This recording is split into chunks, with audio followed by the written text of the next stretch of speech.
Go back.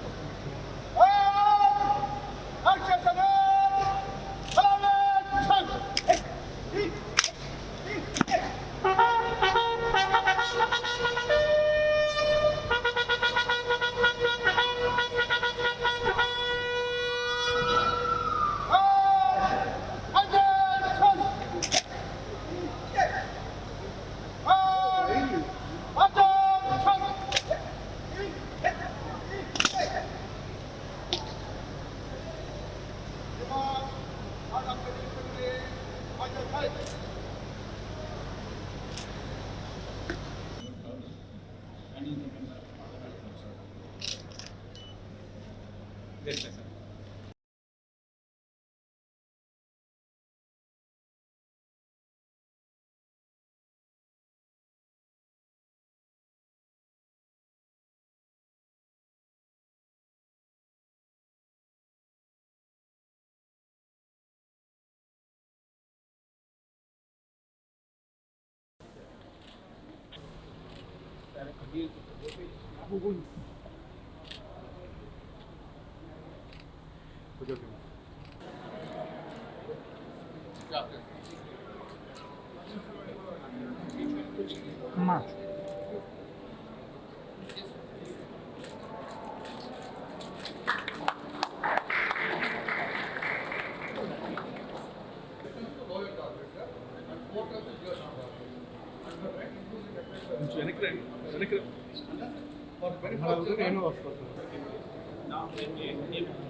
Control distance, please.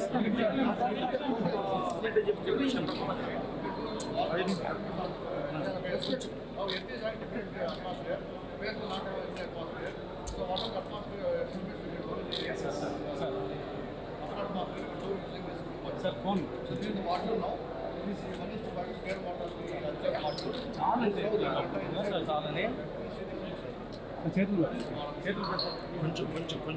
కొంచెం వెనక్కి please.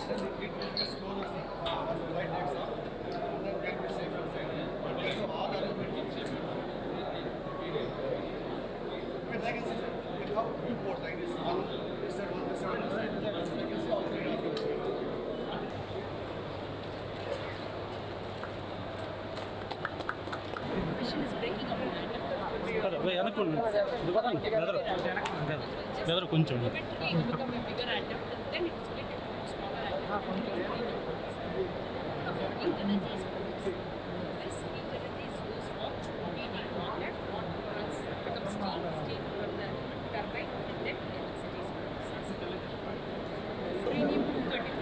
India's got a large reserve of thorium.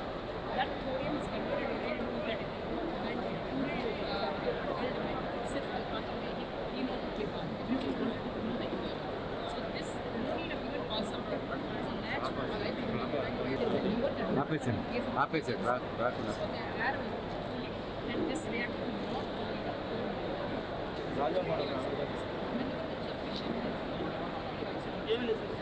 and this is easy.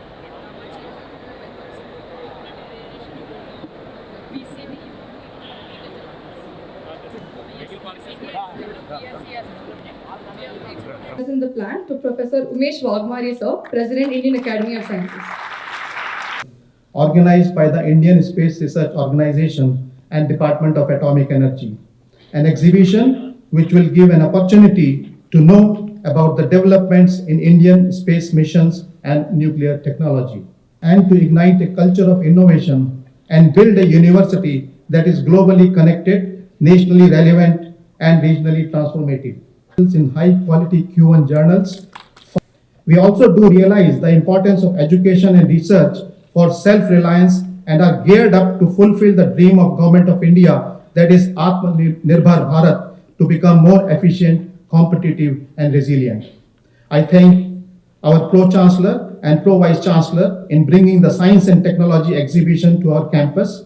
I also thank all my faculty and staff in putting their hearts out in successfully organizing the exhibition. Without your contributions, this would not have been possible. Thank you.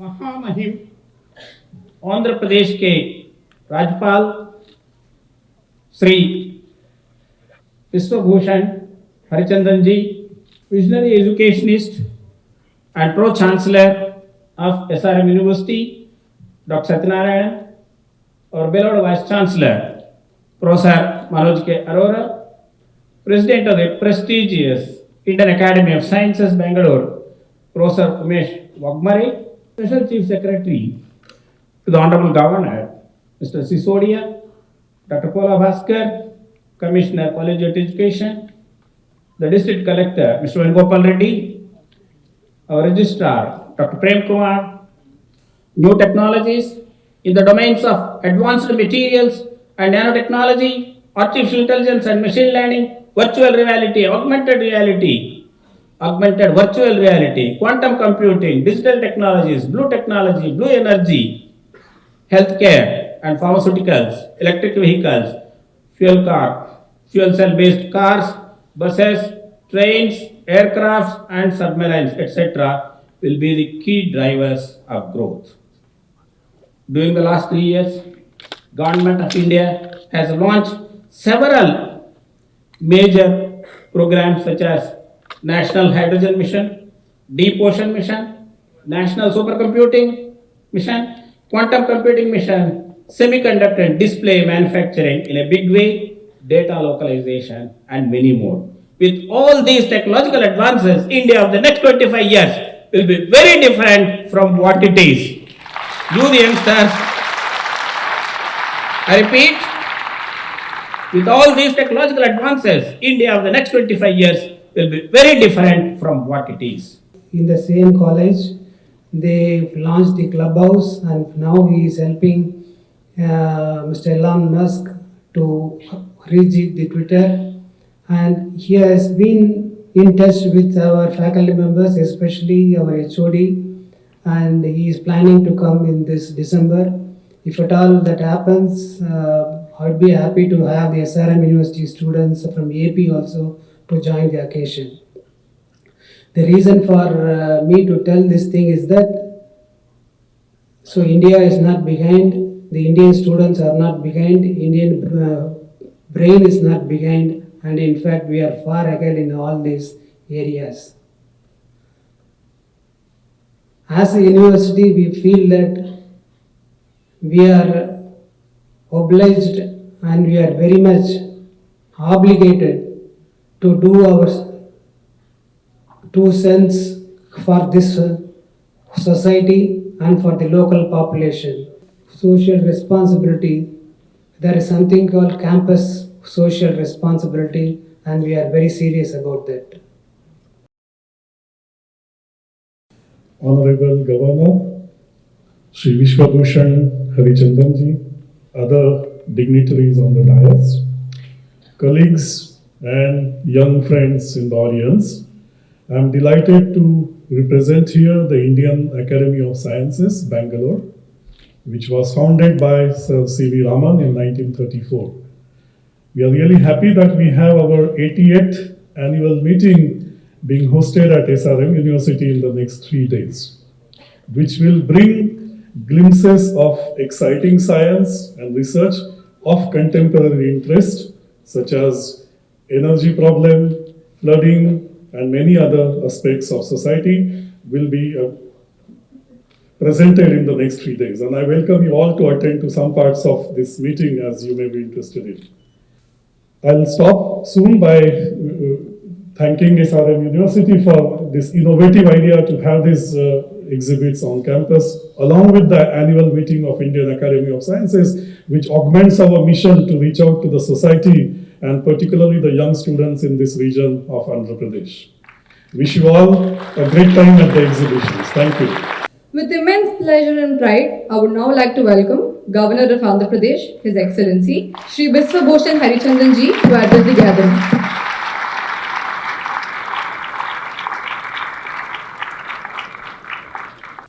Professor Umesh Wagmare, President, Indian Academy of Science, Dr. P.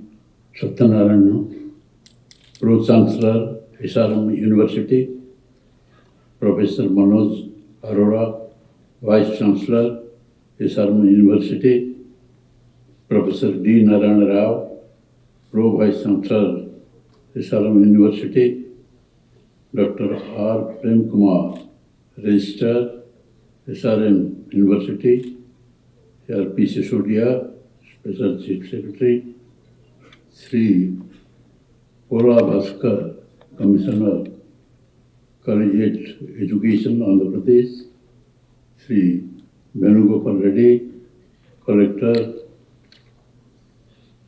distinguished guests, members of the print and electronic media, and ladies and gentlemen, I extend my warm greetings to you all. It gives me immense pleasure to participate in the 88th Annual Conference of Indian Academy of Science being held here today. A developed country is one of that has the capability and capacity for wealth generation, literacy, high quality of life, and national security. It is a fact that science and technology is the established currency in the geopolitical world. Any country that has made advances in the prosperity has invariably depended on science and technology. England became a world power. It was because of the Industrial Revolution. US became a superpower primarily because of technology, whether it is transportation, agriculture, high-tech industry, medicine, etc.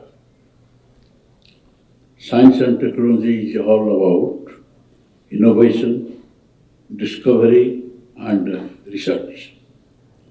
It is all about trying things, doing experiments, and making scientific and technological breakthrough.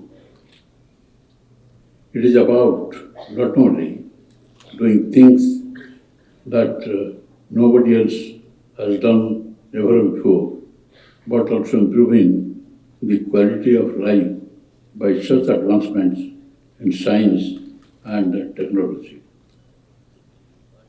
The societal expectations from science and technology are increasing.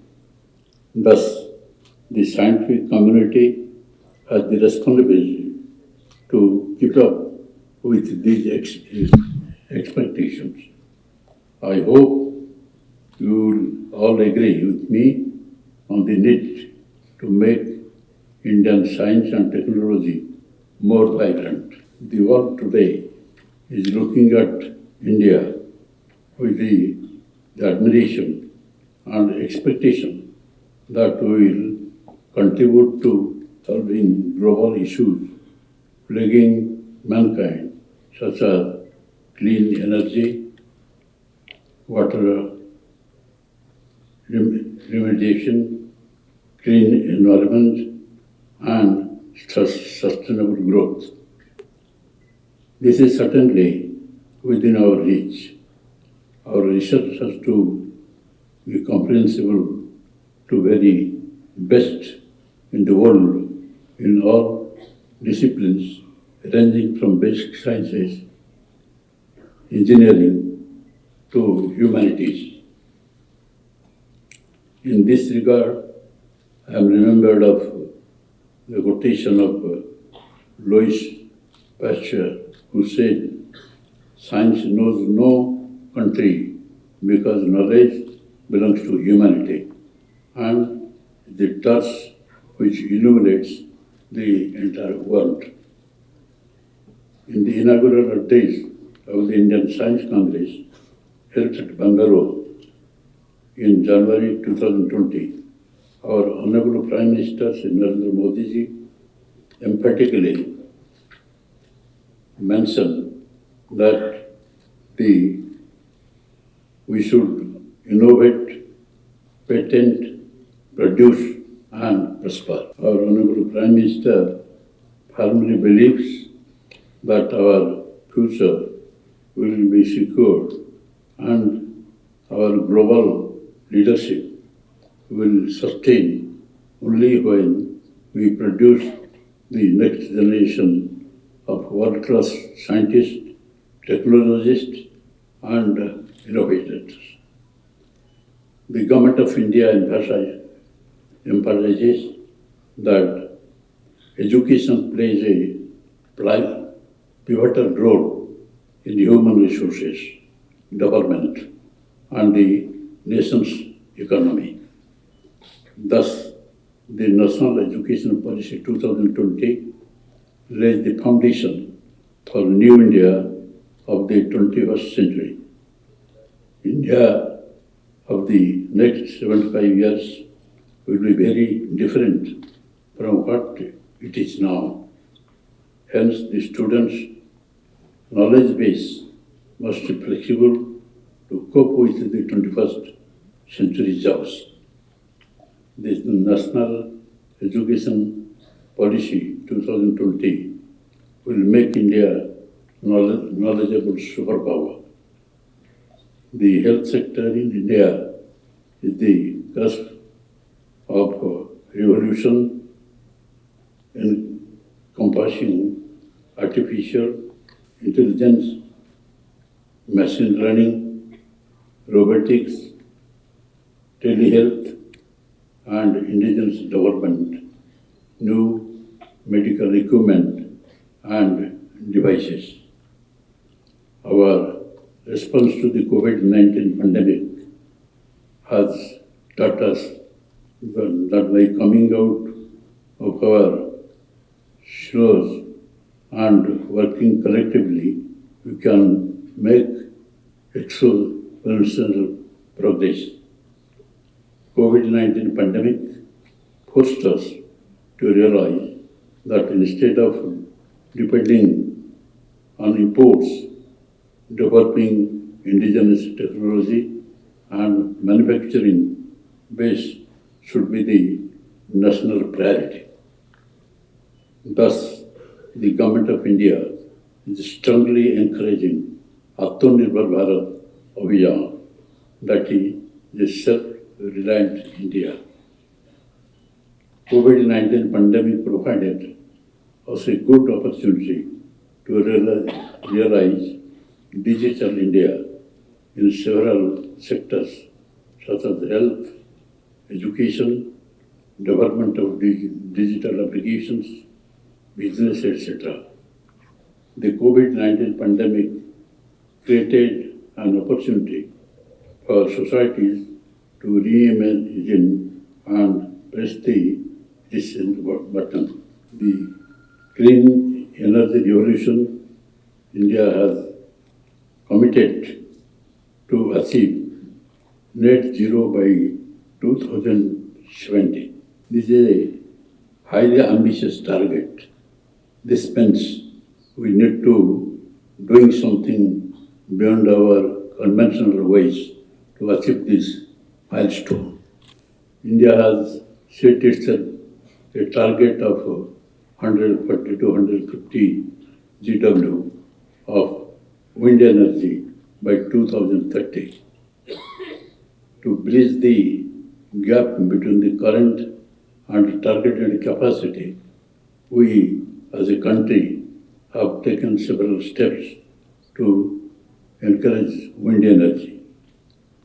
It is well recognized globally that hallmark of India's space is the focus on being helpful to the mankind through Earth observation, satellites, and an effective institutional tie up with the stakeholders to evolve the sustained national system. Exploring outer space continues to exercise and enrich us. In this pursuit, self-reliance has been our obsession, not just an objective. That is evident from the giant strides made by India in the satellite technology and launch breaking technology. The highest is that India has mastered the complex technologies and achieved self-reliance in the access of the outer space. All India satellites, except a few heavy communication satellites, are lifted by the Indian launchers. Chandrayaan-1 and Mars orbiter mission tested our ability for precise navigation into deep space and for the tricky capture of the orbit of these celestial bodies. Some of the technology innovations directed by our space exploration missions have been beneficially developed for the operation of Earth observation and application satellites. India is on the threshold of a human space flight and a complex interplanetary exploration which will open up enormous challenge and a host of opportunities to the new generation. What drives the team ISRO for such quantum leaps? It is belief in ourselves, it is team excellence, it is the learning from the past missions, both failures and successes. It is the sublime combination of the wisdom of elders and innovative power of the younger generation. It is prepared for all imaginable scenarios. It is transformational leadership at all levels. I am very glad to know that the Indian Space Research Organization and the Department of Atomic Energy are organizing the exhibition at ISRO University, Andhra Pradesh, showcasing the rockets and satellite developed by ISRO in the past decades. I am sure that the exhibition will motivate the bright and young students to take up science and technology as their career of choice.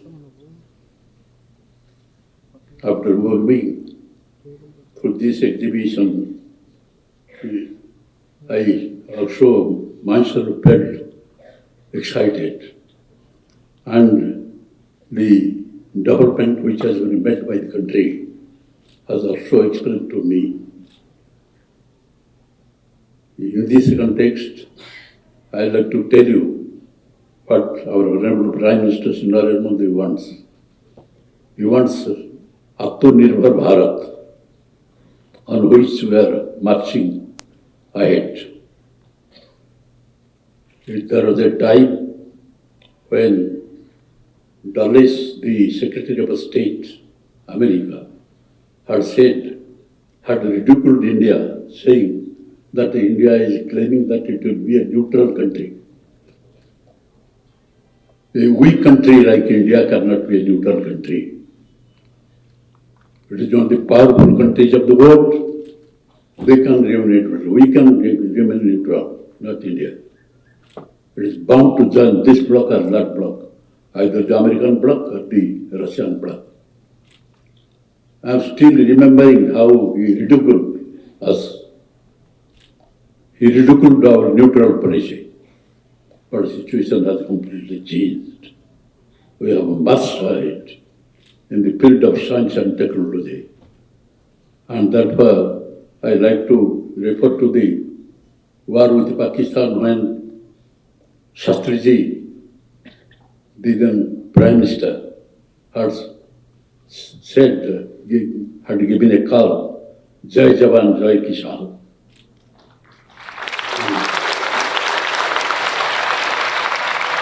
And there was war. He said, I am appealing to the farmers not to leave an inch of land without cultivation. Country requires food, and the food sector, your contribution is the best contribution for the country. And call the Jawans that fight for the nation, fight for your people, and keep the honor of the country. Therefore he said, Jai Jawan, Jai Kisan.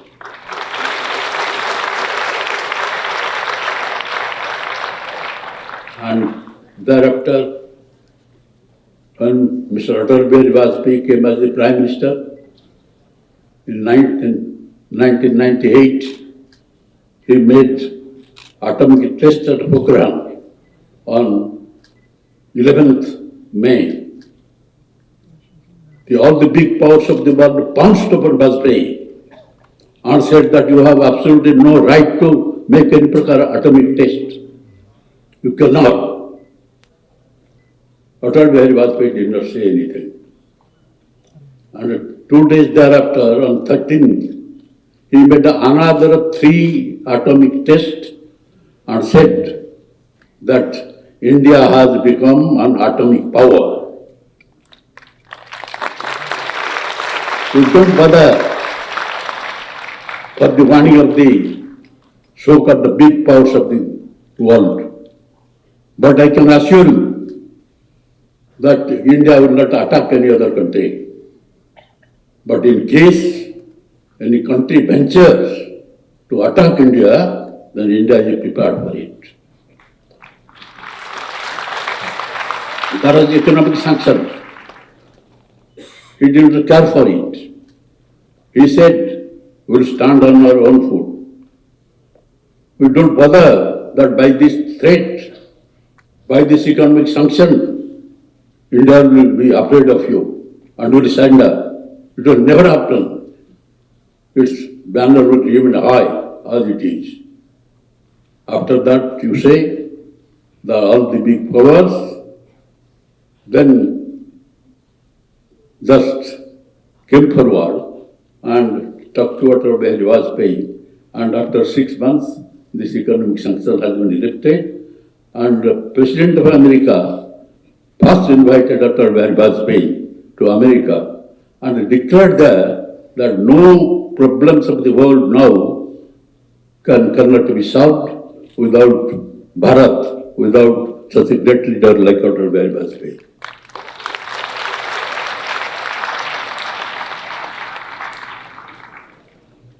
And at that time, Vajpayee added one other thing, that Jai Jawan, Jai Kisan, Jai Vigyan. Linked to the development in the field of science. Now we have gone much ahead. Therefore, our Honorable Prime Minister, while dreaming about his Atmanirbhar Bharat, he said in the field of science and technology, we have much ahead. And what a sort of strong stand is now being taken by India, you know, for the recent incidents. If India would not have taken a strong stand, then there would have the apprehension of Third World War. Both the sides in this Russia and Ukraine fight, both the sides were pressing on India to support them, American bloc and also this side Russia. But the Honorable Prime Minister, Sri Narendra Modi, he said the era of war is over. Nothing can be solved by war. Everything can be solved by discussion, and that's the essence of democracy. India is the largest democracy of the world. We want peace, and such a firm stand could be taken by Prime Minister Narendra Modi, for which such a war has been avoided. And ultimately, it took with both sides, with Russia, with Ukraine, with America, with Putin, the president of Russia, and now all these great countries are praising that the real stand has been taken by the Prime Minister of India, Sri Narendra Modi. So, if you believe in your country, if you feel proud of your nation, if you feel the proud of your people and your great democracy, then go ahead with research. And now Modi ji has added another word, Jai Jawan, Jai Kisan, Jai Vigyan, Jai Anusandhan, research. So due to this research, we have in the field of space science, in the atomic science, and in every sphere we have developed. And so, this, we are proud that in every sphere we are developing, we are asserting our position in the world politics, and all sorts of development are being made in the country. And my dear students, this is your country, your nation, and which is a great culture and tradition. Be proud of that. Go ahead in the field of science and research and atomic energy as we are being taught to them. Then our great ambition will be fulfilled. Thank you all. Jai. To present the memento to Mr. Pola Bhaskar.